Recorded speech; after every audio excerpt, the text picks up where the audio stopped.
Green India challenge హరిత సేన కార్యక్రమంలో భాగంగా big FM 92.7 RJ Grace Jubilee Hills లో మొక్క నాటారు. రాజ్యసభ మాజీ సభ్యులు జోగినపల్లి సంతోష్ కుమార్ పిలుపు మేరకు గ్రీన్ ఇండియా ఛాలెంజ్ లో పాల్గొన్నానని ఆమె వివరించారు. తనకి అవకాశం ఇచ్చిన జోగినపల్లి సంతోష్ కుమార్ కు కృతజ్ఞతలు తెలిపారు. ప్రతి ఒక్కరూ 5 మొక్కలు నాటాలని గ్రేస్ కోరారు. మొక్కలు లేకపోతే మానవ మనుగడ లేదన్నారు. మొక్కలు నాటడమే కాదు, మన చుట్టూ ఉన్న 10 మందికి చెప్పి నాటింపజేయాల్సిన అవసరం ఉందన్నారు.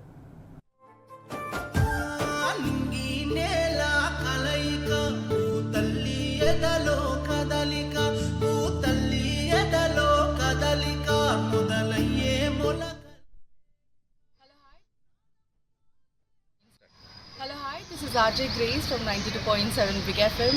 నేను ఇక్కడ ఒక బ్యూటిఫుల్ ఒకేషన్ సెలబ్రేట్ చేసుకోవడానికి వచ్చాను.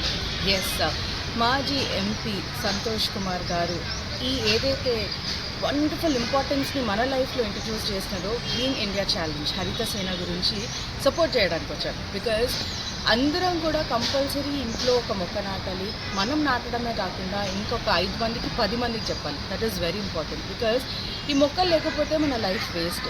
మనకి తినడానికి ఫుడ్ అయినా కావచ్చు, ఊపిరి తీసుకోవడానికి గాలైనా కావచ్చు, ఏదైనా కానీ ఈ మొక్కల నుంచే వస్తుంది. So always make sure to grow yourself a green thumb and all the very best.